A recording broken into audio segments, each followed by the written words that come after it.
প্রিয় শিক্ষার্থীবৃন্দ এবং দূর থেকে যে যেখানে দেখছো সবাইকে আসসালামু আলাইকুম। আজ আমি এসএসসি জীববিজ্ঞান বিষয়ের অ্যাসাইনমেন্ট নিয়ে আলোচনা করব, যেটি তোমাদের প্রথম সপ্তাহে দিয়েছে এবং এর মধ্যে ইতিমধ্যেই তোমরা জেনেও গেছো। অ্যাসাইনমেন্ট দুটো দিয়েছে, তার মধ্যে আমি আজকে প্রথম অ্যাসাইনমেন্ট নিয়ে তোমাদের সাথে আলোচনা করব। তোমাদের যে প্রথম অ্যাসাইনমেন্টটা দেওয়া হয়েছিল সেটা জীববিজ্ঞানের, দেখো অ্যাসাইনমেন্ট নম্বর তোমাদের 1 যেটা, সেটা নিয়ে আমি আলোচনা করবো। আর তোমাদের জীববিজ্ঞানের যে বিষয়কোষ সেটা হচ্ছে 138। তোমরা যখন অ্যাসাইনমেন্ট শুরু করবে তখন তোমাদের যে কভার পেজে যে সমস্ত বিষয়গুলো লিখতে হবে সেগুলো ইতিমধ্যেই তোমরা যখন স্কুলে এসেছিলে আমাদের অধ্যক্ষ মহোদয় তোমাদেরকে সুন্দরভাবে সেটা বুঝিয়েছেন এবং আমাদের পেজেও আছে, তোমরা দেখে নেবে এবং সেটা কীভাবে পূরণ করতে হবে ইতিমধ্যে তোমরা জেনেছো। আজকে আমি এই অ্যাসাইনমেন্টের ভিতরে তোমরা কিভাবে লিখবে, কিভাবে করবে সেটা নিয়ে কিছুটা বোঝানোর চেষ্টা করব। দেখো তোমাদের যে কোশ্চেনটা ছিল, তোমরা কোশ্চেনটা হাতে পেয়ে গেছো। সেই কোশ্চেনে তোমাদের অ্যাসাইনমেন্ট 1 নম্বর অ্যাসাইনমেন্ট যেটা ছিল সেটা দ্বিতীয় অধ্যায় থেকে দেওয়া হয়েছিল। আর তোমাদের দ্বিতীয় অধ্যায়টা হচ্ছে জীবকোষ ও টিস্যু, অর্থাৎ জীবের দেহ যে কোষ দিয়ে তৈরি হয় সেই কোষ এবং টিস্যু নিয়ে যে অধ্যায়টা, সেই অধ্যায় থেকে তোমাদের এই প্রথম অ্যাসাইনমেন্টটা দেওয়া হয়েছে। দেখো অ্যাসাইনমেন্টের দেওয়া হয়েছে যেটা, সেটা হচ্ছে খালি চোখে লক্ষণীয় উদ্ভিদ কোষের বৈশিষ্ট্য এবং টিস্যুর শ্রমবন্টন নির্ণয়। অর্থাৎ যে সমস্ত কোষগুলো আমরা খালি চোখে দেখতে পাই সেরকম কিছু উপাদান বা উপকরণ তোমাদেরকে দেওয়া হয়েছে এই অ্যাসাইনমেন্টের জন্য, যেগুলো তোমরা নিজেরাই বাসায় পর্যবেক্ষণ করে সেই বিষয় সম্পর্কে তোমরা সিদ্ধান্তে উপনীত হতে পারবে। এই অ্যাসাইনমেন্টটা করলে তোমরা যে বিষয়গুলো জানতে পারবে বা শিখতে পারবে সেটা হচ্ছে উদ্ভিদ কোষের প্রধান অঙ্গাণুর কাজ ব্যাখ্যা করতে পারবে, জীবদেহে কোষের উপযোগিতা মূল্যায়ন করতে পারবে, উদ্ভিদ টিস্যু ব্যাখ্যা করতে পারবে, একই রকম কোষ সমষ্টি ও একই কাজ সম্পন্ন করার ভিত্তিতে টিস্যুর কাজ মূল্যায়ন করতে পারবে। অর্থাৎ তুমি যখন এই অ্যাসাইনমেন্টটা নিয়ে তুমি নাড়াচাড়া করবে এবং পরিশেষে যখন এটা সম্পন্ন করবে পর্যবেক্ষণ করার পরে, তখন তুমি এই বিষয়গুলো সম্পর্কে জ্ঞান অর্জন করে ফেলবে। দেখো তোমাদের যে অ্যাসাইনমেন্টটা দেওয়া হয়েছে এখানে প্রথম যে ধাপটা আছে, অর্থাৎ প্রথমেই তোমার যে করণীয় কাজটা শুরু করার আগে তোমাকে যে কাজটা করতে হবে সেটা হচ্ছে ধাপ 1-এ দেওয়া আছে পাঠ্যপুস্তকের, তোমাদের দ্বিতীয় অধ্যায় পাঠ্যপুস্তকের নির্দিষ্ট কতগুলো পৃষ্ঠা নাম্বার দিয়ে দিয়েছে, যে পৃষ্ঠাগুলো সম্পর্কে তুমি আগে একটু দেখে নেবে। কারণ ইতিমধ্যেই তোমরা যেহেতু দ্বিতীয় অধ্যায়ে তোমরা এসএসসি পরীক্ষার্থী, তোমরা এই অধ্যায়টা সম্পর্কে অনেক জ্ঞান অর্জন করে ফেলেছো। তারপরেও তোমরা এই অ্যাসাইনমেন্টটা করার আগে পুনরায় আবার এই অধ্যায়ের এই পাতাগুলো তোমরা একবার চোখ বুলে নিবে এবং বিশেষ বিশেষ জায়গাগুলো আমি দেখাবো, সেই জায়গাগুলো একটু ভালো করে পড়ে নিলে পারে তোমরা তোমাদের সিদ্ধান্তে উপনীত হতে এবং ছকগুলো পূরণ করতে সহজেই পারবে। এখানে বলা হয়েছে পাঠ্যপুস্তকের 20-21 পৃষ্ঠা, 23-24 পৃষ্ঠা আর 28 থেকে 33 পৃষ্ঠায় যে পার্টটা আছে সেই পার্টগুলো যদি তোমরা পর্যালোচনা করো তাহলেই তোমরা এই ছকগুলো নিশ্চিন্তে ভালোভাবে পূরণ করতে পারবে। তাহলে প্রথমে তোমাকে যেটা করতে হবে, ক্লাস শুরুতেই তোমরা বইটা হাতে নিয়ে বসো। বইটা নিলেই তোমরা দেখতে পারবে যে দেখো 20 পৃষ্ঠায় তোমাদের যেটা আছে সেটা হচ্ছে একটা উদ্ভিদ কোষ আর প্রাণী কোষের খুব সুন্দর করে চিত্র অঙ্কন করা আছে। আজকে আমরা অ্যাসাইনমেন্ট 1-এ উদ্ভিদ কোষ নিয়ে আলোচনা করব, সেই জন্য প্রাণী কোষটা আজকে আর দরকার নেই। উদ্ভিদ কোষের যে চিত্রটা দেওয়া আছে তোমরা ইতিমধ্যে সবাই পারো আশা করছি, কেননা এই উদ্ভিদ কোষ নিয়ে তোমরা 6, 7, 8, 9, 10 প্রতি ক্লাসে বিষয়টা সম্পর্কে জেনেছো। তারপরেও তুমি একবার দেখে নিবে, অর্থাৎ একটা কোষে, উদ্ভিদ কোষে কী কী অঙ্গাণুগুলো থাকে, বিভিন্ন অঙ্গাণু নিয়ে একটা উদ্ভিদ কোষ তৈরি হয়, এটা তোমরা সুন্দর করে দেখবে। তারপরে দেখো 21 পৃষ্ঠায় যেটা আছে কোষ প্রাচীর। কোষ প্রাচীর হচ্ছে উদ্ভিদ কোষের একটি অনন্য বৈশিষ্ট্য। উদ্ভিদ এবং প্রাণী সকলেই জীব, কিন্তু উদ্ভিদ আর প্রাণীর মধ্যে যে পার্থক্য, সেই অনন্য পার্থক্যের একটা হচ্ছে উদ্ভিদের কোষ প্রাচীর থাকে, প্রাণীর কোষ প্রাচীর থাকে না, এটাও তোমরা জানো।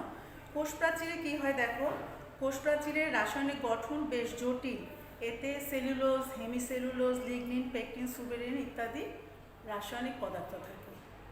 অর্থাৎ উদ্ভিদের যে কোনো কোষের বাইরে যে একটা আবরণ থাকে, সেই আবরণটাকে কোষ প্রাচীর বলে, এবং এই কোষ প্রাচীরে এই উপাদানগুলো থাকে। তোমাদের বইয়ের 21 পৃষ্ঠায় এই লাইনগুলো তোমরা একটু দেখবে।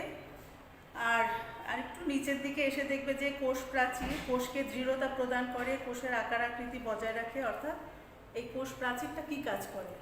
কোষকে শক্ত হতে, দৃঢ় হতে সাহায্য করে এবং এর নির্দিষ্ট আকার আকৃতি প্রদান করে। পাশের কোষের সাথে প্লাজমোডেজমাটা বা আণুবীক্ষণিক নালী সৃষ্টির মাধ্যমে যোগাযোগ রক্ষা করে এবং পানি ও খনিজ লবণ চলাচল নিয়ন্ত্রণ করে। এই যে বলছে প্লাজমোডেজমাটা বা আণুবীক্ষণিক নালী, এটা হচ্ছে এক কোষের সাথে আরেক কোষের যোগাযোগ রক্ষা করার জন্য যে আন্তঃকোষীয় যে নালীগুলো থাকে, সেটাকেই বলা হয় প্লাজমোডেজমাটা। আচ্ছা, এরপরে চলে যাও 20-21 পৃষ্ঠার পরে তোমাদেরকে বলেছে 23 আর 24 পৃষ্ঠায়। 23 পৃষ্ঠায় দেখো, 23 পৃষ্ঠায় একেবারে নিচের দিকে আসলে পরে দেখবে সেখানে আছে প্লাস্টিড। প্লাস্টিডও উদ্ভিদের একটা অনন্য বৈশিষ্ট্য, যেটা প্রাণীতে থাকে না বা প্রাণী কোষে দেখা যায় না। অর্থাৎ বিভিন্ন রঙের জন্য যে উপাদানটা বা যে অঙ্গাণুটা কাজ করে থাকে, সেটাই হচ্ছে প্লাস্টিড। প্লাস্টিডে দেখো কি আছে, প্লাস্টিডের প্রধান কাজ খাদ্য প্রস্তুত করা, খাদ্য সঞ্চয় করা এবং উদ্ভিদ দেহকে বর্ণময় এবং আকর্ষণীয় করে পরাগায়নে সাহায্য করে। অর্থাৎ পরাগায়নের মাধ্যমে নতুন গাছের সৃষ্টি হয়, সেটা সাহায্য করে এই প্লাস্টিড বা বর্ণময় যে অংশটা থাকে। আমরা জানি যে প্লাস্টিড 3 রকমের থাকে, ক্রোমোপ্লাস্ট, ক্লোরোপ্লাস্ট আর লিউকোপ্লাস্ট। ক্লোরোপ্লাস্ট দেখো, ক্লোরোপ্লাস্টটা যে গাছের যে সমস্ত অংশগুলো সবুজ রঙের হয়ে থাকে, সেই সবুজ রঙের অংশগুলোতে থাকে ক্লোরোপ্লাস্ট বা সবুজ বর্ণকণিকা থাকার কারণে গাছের যে অংশগুলো সবুজ হয়, এই ক্লোরোপ্লাস্ট থাকার কারণে সেটা হয়ে থাকে। দেখো বইতে আছে, সবুজ রঙের প্লাস্টিডকে ক্লোরোপ্লাস্ট বলে। পাতা, কচি কাণ্ড এবং অন্যান্য সবুজ অংশে এতে পাওয়া যায়। অর্থাৎ ক্লোরোপ্লাস্টটা সবুজ অংশগুলোতে থাকে বা সবুজ বর্ণকণিকা থাকে, সেই জন্য হয়ে থাকে। 24 পৃষ্ঠায় দেখো ক্লোরোপ্লাস্টে আর কি আছে। এই প্লাস্টিডে ক্লোরোফিল থাকে, তাই এতে সবুজ দেখায়। এছাড়া এতে ক্যারোটিনয়েড নামে এক ধরনের রঞ্জক থাকে। তোমরা এগুলো একটু একবার করে দেখে নিবে, তোমাদের হয়তো জানাই আছে এগুলো। এরপরে দেখো ক্রোমোপ্লাস্ট। প্লাস্টিড মানে বেশিরভাগ যে রঙগুলো সেটাই, সেই প্লাস্টিডের মধ্যে ক্লোরোপ্লাস্ট হচ্ছে সবুজ বর্ণকণিকা, আর ক্রোমোপ্লাস্ট হচ্ছে সবুজ বর্ণকণিকা ছাড়া বাকি যে বিভিন্ন বর্ণকণিকাগুলো হয়ে থাকে, লাল, হলুদ, কমলা, নীল, অর্থাৎ নানান বর্ণের নানান রঙের যে ফুল হয়ে থাকে, ফল হয়ে থাকে, সেগুলো এই ক্রোমোপ্লাস্টের কারণে হয়ে থাকে। ক্রোমোপ্লাস্টে দেখো, এখানে দেখবে যে প্লাস্টিডে জ্যান্থোফিল, ক্যারোটিন, ফাইকোএরিথ্রিন, ফাইকোসায়ানিন ইত্যাদি রঞ্জক থাকে, তাই কোনোটিকে হলুদ, কোনোটিকে নীল, আবার কোনোটিকে লাল দেখে। অর্থাৎ নানান বর্ণের যে রঙগুলো হয়ে থাকে, সেটা মূলত এই ক্রোমোপ্লাস্টের কারণেই হয়ে থাকে। আর লিউকোপ্লাস্ট তো তোমরা জানো, যে বর্ণহীন অংশটা, অর্থাৎ যেই অংশটা কোনো বর্ণ ধারণ করে না, তখন সেটা বর্ণহীন বা সাদা হয়ে থাকে। অর্থাৎ উদ্ভিদের দেহের যে অংশগুলো সাদা থাকবে, সেই অংশগুলোতে মূলত লিউকোপ্লাস্টিড থাকে। আবার দেখো আরেকটা কথা আছে, আলোর সংস্পর্শে এলে লিউকোপ্লাস্ট ক্লোরোপ্লাস্টে রূপান্তরিত হতে পারে। অর্থাৎ সাধারণত আমরা দেখে থাকি যে যেই অংশটাতে আলো পৌঁছায় না, যেমন মূল কিংবা কিছু কিছু সবজি, তোমরা আজকে যে অ্যাসাইনমেন্টটা করবে সেটাতে দেখবে সবজির ভিতরে কিছু অংশ যেটাতে আলো পৌঁছায় না, সেটা লিউকোপ্লাস্ট বা সাদা বর্ণের হয়ে থাকে। তাহলে পরে এই গেল 23 আর 24 পৃষ্ঠা। এরপরে তোমাদের অ্যাসাইনমেন্টে যেটা বলেছে 28 থেকে 30 পৃষ্ঠা। 28 পৃষ্ঠায় দেখো কি আছে, মাঝখানে যে বিভিন্ন উপাদানগুলো আছে কোষের, এগুলো তোমাদের এই অ্যাসাইনমেন্টের জন্য প্রয়োজন হবে না, সেই জন্য তোমাদের আপাতত অ্যাসাইনমেন্ট করার জন্য প্রয়োজন নাই। 28 পৃষ্ঠায় এসে দেখো উদ্ভিদ টিস্যু, অর্থাৎ আমরা যে আজকে উদ্ভিদের অ্যাসাইনমেন্টটা করবো, অর্থাৎ উদ্ভিদের বিভিন্ন অংশগুলো নিয়ে, সেই প্ল্যান্ট টিস্যু বা উদ্ভিদ টিস্যু নিয়েই 28 পৃষ্ঠা থেকে আলোচনা করা হয়েছে। দেখো টিস্যু বলছে দুই ধরনের ভাজক টিস্যু আর স্থায়ী টিস্যু। তোমরা যখন এখানে অনেক ভাগ আছে, বিভিন্ন প্রকার আছে, এক একটাতে আবার বিভিন্ন প্রকার আছে, এই প্রকারগুলো যখন বুঝতে তোমাদের জটিলতা সৃষ্টি হবে তখন তোমরা লিখে একটু নিজেরা বুঝে নিবে, নিজের মতন করে নিজে লিখে বুঝে নিলে পারে ওটা সহজ হবে। যেমন মনে করো তুমি যে টিস্যুর কথা লিখছো, তুমি যদি এই যে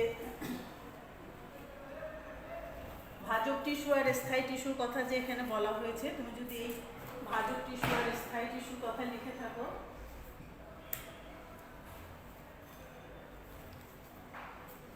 টিস্যু বলছে দুই রকমের,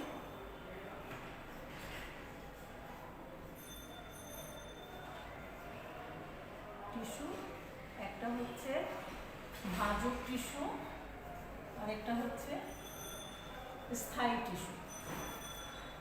ভাজক নাম থেকেই বোঝা যাচ্ছে, দুটোরই নাম থেকেই বোঝা যায় ভাজক অর্থ হলো বিভাজিত হচ্ছে।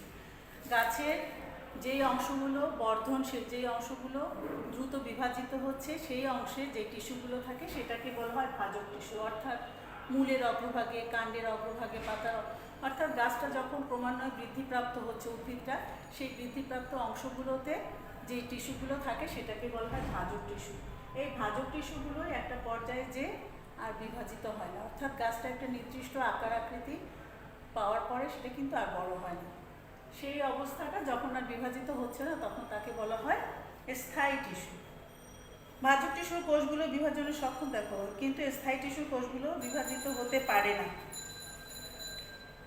এই ভাজক টিস্যু আবার তিন ধরনের, সরল টিস্যু, জটিল টিস্যু আর ক্ষরণকারী, যেটা থেকে রস নিঃসৃত হয়। এই ক্ষরণকারী টিস্যু নিয়ে এখানে তোমাদের আলোচনার দরকার নাই। তাহলে পরে দেখো স্থায়ী টিস্যুকে আবার কয় ভাগে ভাগ করেছে, স্থায়ী টিস্যুকে আবার তিন ভাগে ভাগ করেছে। একটা হচ্ছে সরল টিস্যু,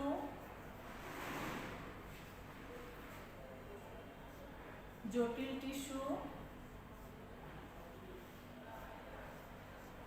আর আরেকটা হচ্ছে নিঃস্রাবী বা ক্ষরণকারী।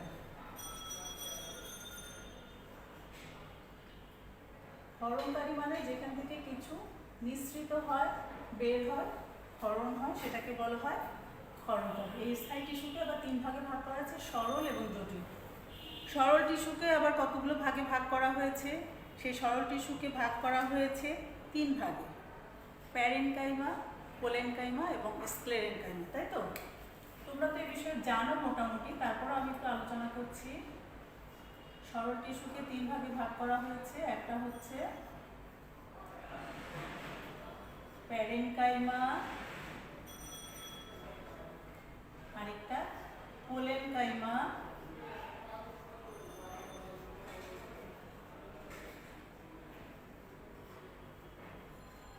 এবং স্ক্লেরেনকাইমা।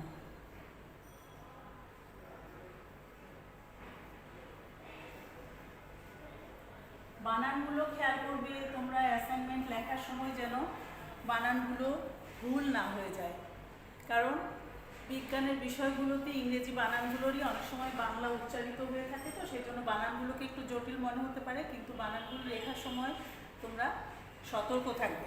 দেখো প্যারেনকাইমা, কোলেনকাইমা এবং স্ক্লেরেনকাইমা, এই কথাগুলো বা এই ভাগগুলো তোমাদের অ্যাসাইনমেন্টের চার্টটা লেখার সময় প্রয়োজন হবে, সেই জন্য তোমরা এই জিনিসগুলো খেয়াল করবে। প্যারেনকাইমা কোষটা, এদের কোষ প্রাচীরে থাকে সেলুলোজ, অর্থাৎ এই কোষগুলোর বাইরে এটাতে সেলুলোজ দ্বারা নির্মিত থাকে না।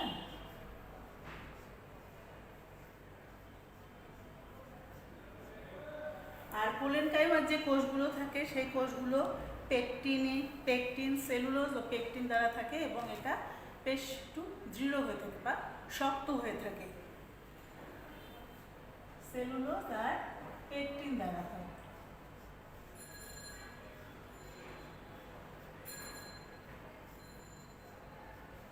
এই সেলুলোজ ও পেকটিন থাকার কারণে এটা গাছকে দৃঢ়তা প্রদান করে, অর্থাৎ শক্ত হতে, সোজা হতে সাহায্য করে থাকে সেলুলোজ আর পেকটিন।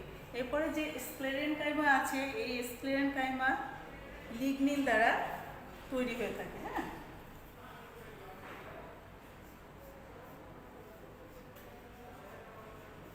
এটাও গাছকে দৃঢ়তা প্রদান করে থাকে, অর্থাৎ এটাকে আরও শক্ত মজবুত হতে সাহায্য করে।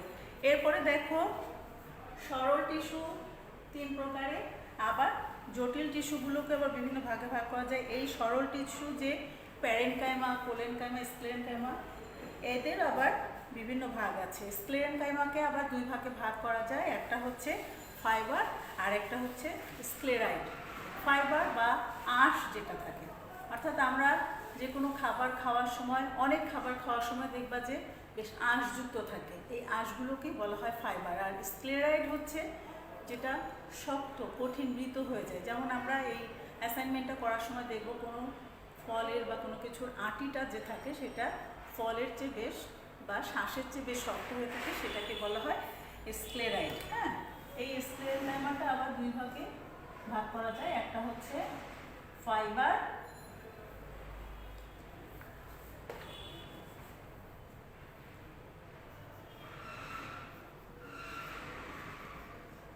আর একটা স্ক্লেরাইড।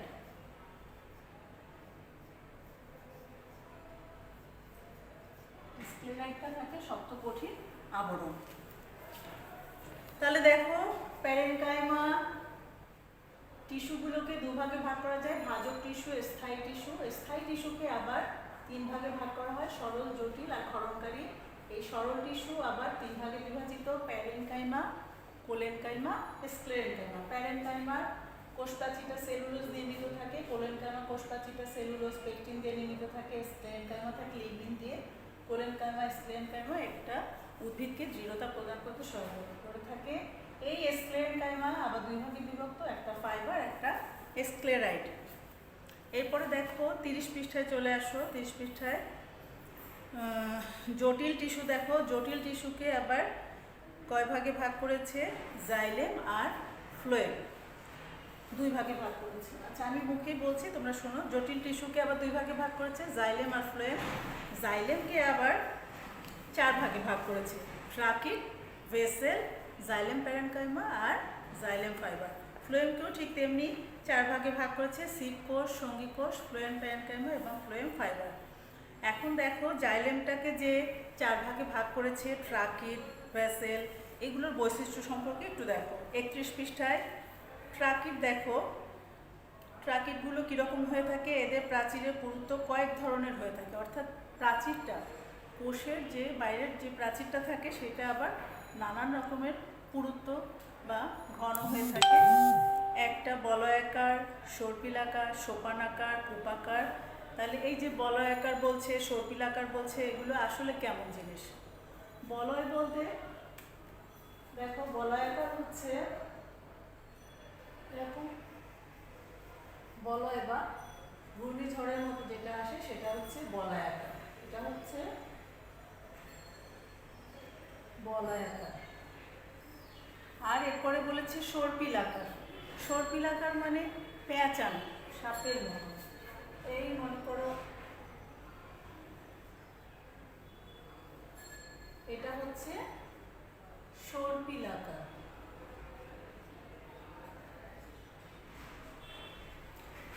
এরপরে বলছে সোপানাকার। সোপানাকারটা দেখো, তোমাদের যে চিত্র আছে 3টা, 3টার মাঝখানে যে ভেসেলটা আছে, এই ভেসেলের যে আকৃতিগুলো, এগুলোই মূলত সোপানাকার আকৃতি।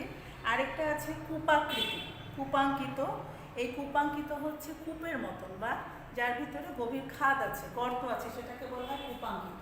অর্থাৎ এই কোষগুলোর ভিতরে ফাঁপা থাকে, এই জায়গাটা ফাঁপা থাকে, এই জন্য একে বলা হয় কূপাঙ্কিত। কূপ মানে একটা গর্তের মতন যেখানে ফাঁক থাকে, সেটাকে বলা হয় কূপাঙ্কিত। তাহলে দেখো ট্রাকিডের প্রাচীরগুলো এই ধরনের হয়ে থাকে, বলয়াকার, সর্পিলাকার, সোপানাকার, কূপাঙ্কিত। ভেসেলও অনেকটা সেরকমই, সর্পিলাকার থাকে, বলয়াকার থাকে, কূপাঙ্কিত থাকে, সোপানাকার থাকে। এরপরে দেখো 3 নম্বর জাইলেম প্যারেনকাইমা। জাইলেম প্যারেনকাইমার নিচের দিকে দেখো, একটু দেখতে হবে। এটা হলো গৌণ জাইলেমে পুরু প্রাচীরযুক্ত থাকে। এরা খাদ্য সঞ্চয়, পরিবহন ইত্যাদি কাজগুলো করে থাকে। এরপরে 32 পৃষ্ঠায় আসো। জাইলেম ফাইবার আছে, খাদ্য সঞ্চয় করে, উদ্ভিদকে যান্ত্রিক শক্তি ও দৃঢ়তা প্রদান করে, অর্থাৎ উদ্ভিদকে শক্ত হয়ে দাঁড়িয়ে থাকতে সহায়তা করে। এরপরে দেখো ফ্লোয়েম। ফ্লোয়েমের মধ্যে 4 প্রকারের আছে: সিড কোষ, সঙ্গী কোষ, ফ্লোয়েম প্যারেনকাইমা, ফ্লোয়েম ফাইবার। এই পর্যন্তই, এই ফ্লোয়েম ফাইবার বা ফ্লোয়েম তন্তু পর্যন্ত তোমরা এই অ্যাসাইনমেন্টটার জন্য পড়বে, অর্থাৎ 33 পৃষ্ঠার এই পর্যন্ত তোমরা একটু দেখে নিবে। কারণ তোমরা যখন এই ছকগুলো করবে, এই ছকগুলো করার সময় তোমাকে যে সিদ্ধান্ত উপনীত হতে হবে, তোমাকে মোটামুটি বইয়ের এই অংশগুলো সম্পর্কে জানতে হবে। আচ্ছা, এখন দেখো তাহলে পরে ধাপ 1 শেষ হলো। ধাপ 2-এ দেখো খাতায় নিচের মতো করে 2টি ছক করতে হবে। বোর্ডে খেয়াল করো তোমরা, আমি তোমাদের সময় স্বল্পতার জন্য, সুবিধার জন্য ছক করেই এনেছি। তোমরা এরকম করে খাতায় খুব সুন্দর করে স্কেল দিয়ে সোজা করে টানবে, আঁকা বাঁকা করে হাত দিয়ে করবে না। এরকম করে ছক করে তারপরে এই যে তোমাদের কোশ্চেনে যে ছকের নমুনা দিয়ে দিয়েছে, সেই ছকের নমুনা দেখেই তোমরা 2 পৃষ্ঠায়, আলাদা আলাদা 2টো পৃষ্ঠায় তোমরা এই 2টো ছক করবে। কারণ একটা পাতায় করতে গেলে পারে তোমরা লেখার জায়গা পাবে না, ছকগুলো বেশি ছোট হয়ে যাবে। ছকগুলো একটু বড় করতে হবে যাতে তুমি লেখার একটা জায়গা পাও। কি বলেছে দেখো, 2টো ছক করতে হবে। একটা হচ্ছে পর্যবেক্ষণ ছক। প্রথম ছক যেটা থাকবে সেটা হচ্ছে পর্যবেক্ষণ ছক। পর্যবেক্ষণ ছকে আজকে তোমাদের এখানে যে নমুনাগুলোর কথা বলা হয়েছে সেটা হচ্ছে, একটা হচ্ছে পাকা আম আর একটা কাঁচা পেঁপে। পাকা আম হচ্ছে ফল আর কাঁচা পেঁপে সবজি। আমরা সাধারণত যে সমস্ত খাদ্যগুলো বা যে সমস্ত উদ্ভিদগুলোকে কাঁচা খেয়ে থাকি, বা সাধারণত বিভিন্ন টেস্টি হয়ে থাকে, মিষ্টি হয়ে থাকে, টক হয়ে থাকে, এখন যেগুলোকে আমরা কাঁচা খেতে পারি, খাই সাধারণত সেগুলোকে ফল বলে, আর যেগুলো আমরা তরকারি হিসাবে রান্না করি সেটাকে সবজি বলে। কাঁচা পেঁপেটা আমরা সাধারণত খুব একটা খালি খাই না, রান্না করেই খাই, তাই কাঁচা পেঁপেটা সবজি। এখানে 2টো নমুনা দরকার ছিল, কিন্তু তোমরা অবশ্য ইতিমধ্যে হয়তো গতদিনও আমাদের ক্লাস হয়েছে, সেখানেও তোমরা দেখেছো। আর যেই নমুনা 2টোর কথা বলা হয়েছে সেই 2টো খুবই অ্যাভেলেবল, অর্থাৎ সবসময় পাওয়া যায়। বিশেষ করে এখন আমও পাওয়া যায় আর কাঁচা পেঁপেটা তো সবসময় পাওয়া যায়। তোমরা কেটে দেখে এটা করতে হবে। এমনকি তোমরা এর আগেও এটা সম্পর্কে কিছুটা ধারণা পেয়েছো, যখন তোমরা খাও তখন দেখেছো এটা কীরকম। তাহলে পরে দেখো ছকে কি বলেছে, পাকা আমের কি কি দেখতে হবে: বোটা, খোসা, শাঁস আর আটি। আর কাঁচা পেঁপের ক্ষেত্রে বোটা, খোসা আর শাঁস। এখন দেখো তুমি যদি সবার এই পর্যবেক্ষণগুলো যে একই রকম হতে হবে, একই রকমের রং হবে তা কিন্তু হবে না। বিভিন্ন আমের রং বিভিন্ন রকমের হয়ে থাকে, মোটামুটি কাছাকাছি হবে। পাকা আম খুব একটা পার্থক্য হবে না। তাহলে দেখো আমি একটা লিখেছি, সেটা তোমরা দেখো, তোমাদের যে হুবহু এটাই লিখতে হবে তা নয়। তুমি যে আমটা খাচ্ছ কিংবা যে আমটা দেখেছো সেই আমটা পর্যবেক্ষণ করে যেটা পাবে তুমি সেটাই লিখবে। দেখো আমি এখানে বোটা দিয়েছি কালচে, অর্থাৎ আম যখন কাঁচা থাকে তখন কিন্তু বোটাটা সবুজ থাকে, যখন আস্তে আস্তে পাকতে থাকে তখন বোটাটা কিন্তু আস্তে আস্তে একটু কালচে বর্ণই ধারণ করে। পাকা আমের সাধারণত সবুজ বোটা খুব একটা দেখা যায় না, তাই আমি কালচে দিয়েছি। আর খোসা দেখো, আমটা যখন পাকতে থাকে তখন আসলে হলুদই হয়ে যায়, কাঁচা অবস্থায় খুব একটা দেখা যায় না, কিংবা হলুদ আর কাঁচা মিশানো থাকতে পারে, তুমি সেটাও দিতে পারো। আমি এখানে হলুদ দিয়েছি। আর শাঁস বা যে অংশটা মূলত আমরা খাই আমের, খোসাটা ছেঁড়ার পরে সেটাকে বলা হয় শাঁস। শাঁসটা আমি এখানে দিয়েছি কমলা। পেকে গেলে পরে আমের ভিতরে অংশটা সাধারণত কমলাই হয়। কোনো কোনো আম যদি টক থাকে, কম পাকা হয়, তখন একটু হলুদ বর্ণের হয়, কিন্তু বেশি পাকা হলে পরে সেটা কমলাই হয়ে থাকে। আর আটি যেটা খাওয়ার পরে যেটা বিচি বলে বা আটি বলে সেটা সাদাই হয়ে থাকে। এরপরে দেখো কাঁচা পেঁপে। কাঁচা পেঁপে তোমরা সবাই দেখেছো এবং এটা সারা বছরই পাওয়া যায়। এটা কাটলে পরে দেখা যায় যে এটার যে বোটাটা থাকে সবুজ বর্ণের, যেহেতু কাঁচা অবস্থায় সেটার বোটাটা সবুজই থাকে, আর খোসাটাও সবুজ থাকে। কাঁচা পেঁপে খোসা সবুজই থাকে, এটা নিয়ে দ্বিমতের কিছু নয়। আর শাঁসটা সবুজের ভিতরে, খোসাটা ছাড়ালে পরে ভিতরে শাঁসটা থাকে সাদা। তাহলে পরে এই পেঁপের ক্ষেত্রে যে অংশগুলো, সেই অংশগুলো কিন্তু মূলত অনেকটা তোমাদের সবারই একই রকমই আসবে। এখন তোমাদেরকে এখানে ছকের মধ্যে বলা হয়েছে যে রঙগুলো লিখে লেখার পরে দিয়েছে দৃঢ়তার পরিমাপ, অর্থাৎ এই যে নমুনাগুলোর বিভিন্ন অংশ সেগুলো কীরকম, নরম না শক্ত না কম শক্ত না বেশি শক্ত, এরকম নানান রকমের দেওয়া আছে। সেটা ছক দেওয়া আছে, একটা দেওয়া আছে নরম, একটা কম দৃঢ়, একটা তুলনামূলক দৃঢ়। কম দৃঢ় আর তুলনামূলক দৃঢ় হলো কম দৃঢ় তুলনায় আরও বেশি শক্ত মজবুত, সেটাকে বলা হয় তুলনামূলক দৃঢ়। এখন দেখো পাকা আমের বোটাটা যে কালচে হয়, যখন কাঁচা অবস্থায় থাকে তখন কিন্তু সহজে সেটাকে ভাঙা যায়, কিন্তু পাকা আমের বোটাটা একটু খিটখিটে শক্ত হয়ে যায়, সেই জন্য আমি এটা দিয়েছি কম দৃঢ়।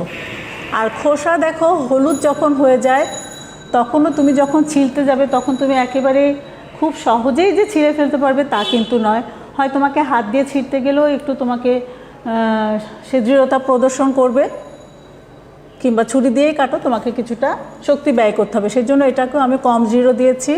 আর শাঁস যেটা কমলা রঙের যখন পেকে যায় তখন তুমি খুব সহজেই সেটা তুমি হাত দিয়েও তুমি ওটাকে বিচ্ছিন্ন করতে পারো, কামড় দিয়ে খেতে পারো, অর্থাৎ নরম হয়ে যায়, সেই জন্য আমি এটাকে দিয়েছি নরম। আর আটি দেখো, আটিটা অবশ্যই তুলনামূলকভাবে দৃঢ় হয়, বেশ শক্ত হয়, ওই যে স্ক্লেরাইডের কথা বলেছিলাম সেই স্ক্লেরাইড, অর্থাৎ শক্ত হয়ে যায়।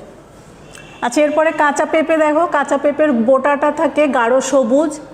এই পেঁপের বোটাটাও যে খুব নরম থাকে তা কিন্তু নয়, আবার যে একেবারে শক্ত খিটখিটে থাকে তাও নয়, সেই জন্য আমি এটাকে দিয়েছি কম দৃঢ়। আর খোসা সবুজ থাকে কিন্তু বেশ শক্তই থাকে। কাঁচা পেঁপের খোসা কিন্তু তুমি হাত দিয়ে ছাড়াতে পারবে না, কিংবা একটা ভোঁতা ছুরি বটি দিয়েও কিন্তু খুব সহজভাবে সেটাকে ছেঁড়া যাবে না, সেই জন্য আমি এটাকে দিয়েছি তুলনামূলক দৃঢ়। আর শাঁস দেখো, অর্থাৎ পেঁপেটার খোসাটা ছিললে পারে যে অংশটা মূলত খাদ্য হিসাবে গ্রহণ করা হয় সেটাকে শাঁস বলে। এটা সাদা হয় এবং এটা একেবারে নরমও হয় না, আবার খুব কিটকিটে শক্ত তাও না, সেই জন্য আমি এটাকে দিয়েছি কম দৃঢ়। এখন এর পরের ছকে দেখো কি বলেছে, ছক দুটো কিন্তু একই রকমের, একটা হচ্ছে পর্যবেক্ষণের ছক, আরেকটা হচ্ছে কারণ নির্ণয়ের ছক। কারণ অর্থাৎ তুমি এইগুলো কেন লিখেছো সেই কারণগুলো তুমি এখানে ব্যাখ্যা করবে। এই যে এখানে বিভিন্ন রকমের তুমি টিস্যু সম্পর্কে জেনেছো, কোষপ্রাচীর সম্পর্কে জেনেছো, রঙের ধারণা পেয়েছো, প্লাস্টিক সম্পর্কে যে বিভিন্ন পাতাগুলো যে পড়েছো সেইখানকার সাথে তুমি মিলিয়ে তোমার চিন্তা বুদ্ধি দিয়ে তোমাকে এটা পূরণ করতে হবে। এটা পূরণ করার ক্ষেত্রে তুমি এখানে যেগুলো লিখেছিল সেইগুলোর পরিপ্রেক্ষিতেই আসলে এখানে আসবে, এটাও যে সবার একই রকম হবে তা নয়। এখানে দেখো আমি এখানে দিয়েছি বোটাটা কালচে দিয়েছিলাম, এখানে দিয়েছি স্ক্লেরেনকাইমা। তোমরা এই ঘরটাকে আরেকটু বড় করে নিতে পারো, এটার কারণটা যে ব্যাখ্যা করতে বলা হয়েছে। দেখো পর্যবেক্ষণের যে ছকে তোমাকে কারণটা ব্যাখ্যা করতে বলা হয়েছে, এখানে তোমাকে লিখতে গেলে আরেকটু জায়গার প্রয়োজন, আমি শুধু এই নামগুলো লিখেছি, এটার ব্যাখ্যাটা লেখার এখানে সময় হয়নি, আমি এখন তোমাদের বলছি। দেখো এটাকে লিখেছি, বোটা লিখেছি স্ক্লেরেনকাইমা। স্ক্লেরেনকাইমাতে কি হয়, পরিবহন টিস্যুতে পানি আর খনিজ পদার্থের যে গমন সেটা যখন কালচে হয়ে যাচ্ছে তখন সেটাতে এই গমন পথগুলো বন্ধ হয়ে যেতে থাকে, সেই জন্য এটা কালচে হয়ে থাকে। যেহেতু কালচে লিখেছি সেই জন্য এটাতে দিয়েছি আমি স্ক্লেরেনকাইমা। আর দেখো এখানে খোসা দিয়েছি হলুদ, হলুদকে আমি দিয়েছি ক্রোমোপ্লাস্ট। ওই যে তোমাদের প্লাস্টিক যে পড়লে সেখানে ক্লোরোপ্লাস্ট সবুজ আর ক্রোমোপ্লাস্ট হচ্ছে সবুজ ছাড়া বিভিন্ন যে বর্ণকণিকাগুলো আছে, তাহলে এখানে যেহেতু হলুদ দিয়েছি সেই কারণে আমি এখানে ক্রোমোপ্লাস্ট দিয়েছি। আর শাঁস দেখো কমলা দিয়েছি, সেটাও ক্রোমোপ্লাস্ট অর্থাৎ সবুজ বর্ণকণিকা ছাড়া অন্যান্য যেগুলো হয়েছে সেগুলোর জন্য। আর আটি যেটা সেটা সাদা, এটা তো আর কোনো দ্বিমতের কোনো অবকাশ নাই, আটি যেহেতু সাদা, আটি সাদাই হয় এবং এটা হবে লিউকোপ্লাস্ট অর্থাৎ বর্ণহীন অংশটা।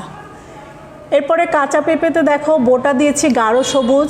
গাঢ় সবুজে কি হচ্ছে, কোলেনকাইমাতে প্রচুর পরিমাণে ক্রোমাটোপ্লাস্টিড থাকে।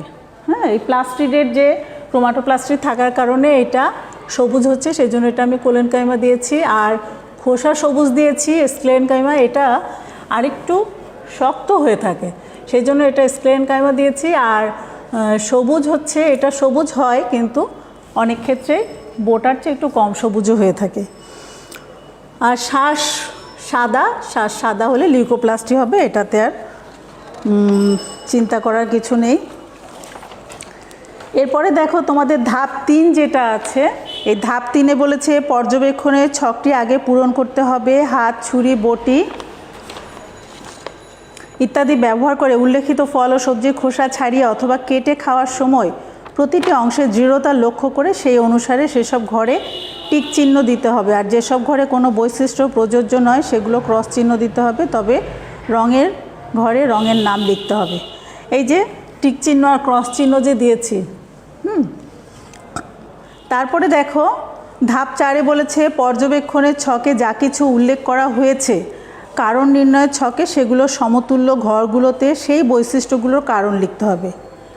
এই যে তোমাদের কোশ্চেনের পিছনে দেখবা যে কারণ নির্ণয়, শুধুমাত্র যে ঘরগুলোতে টিক চিহ্ন দিয়েছি আর যেটাতে টিক চিহ্ন দিব বাকিগুলোতে আর কোনো কাজ নেই, সেইগুলোতে ক্রস চিহ্ন দিয়েছি। শুধুমাত্র যে ঘরগুলোতে টিক চিহ্ন দিয়েছি সেই ঘরগুলোর কারণটাকে ব্যাখ্যা করতে হবে, বাকিগুলোকে আর তোমার করবার প্রয়োজন হবে না।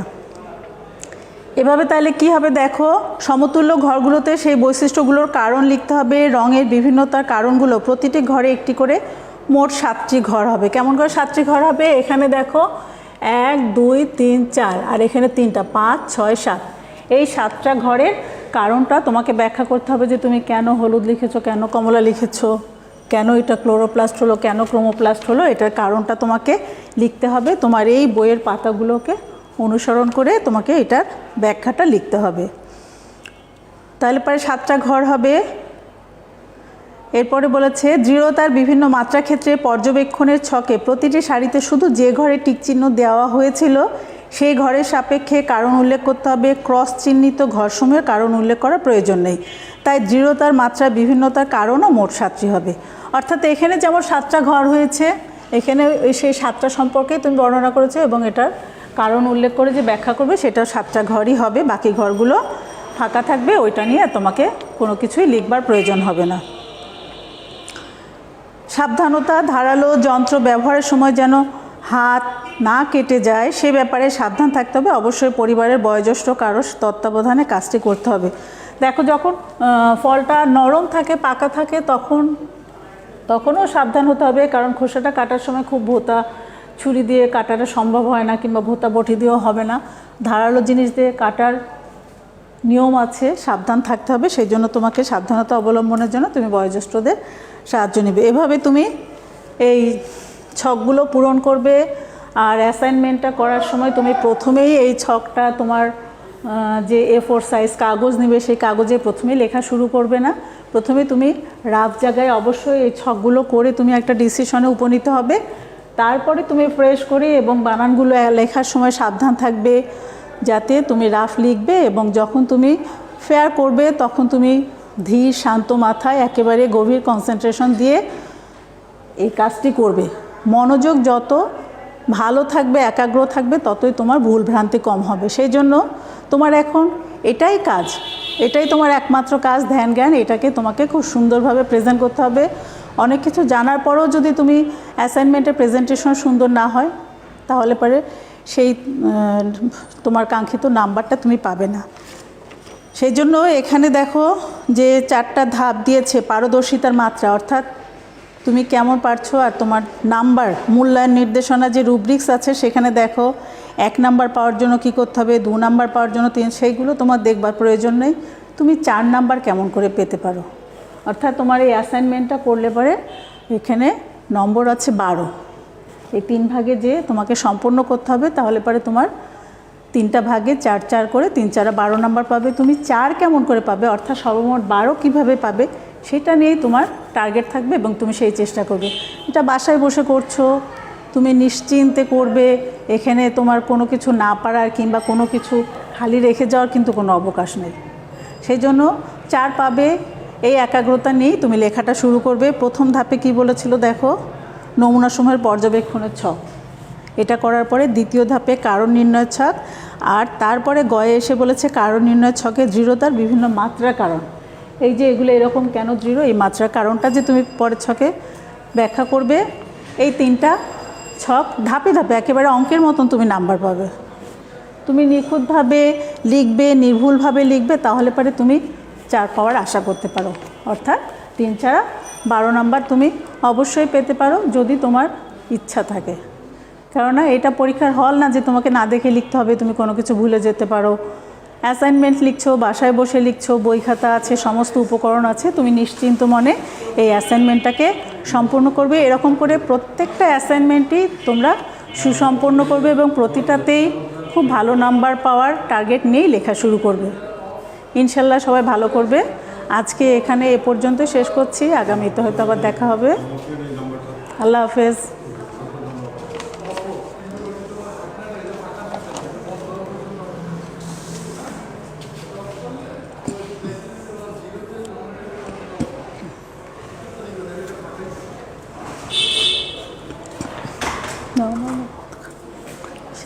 তুমি আসো।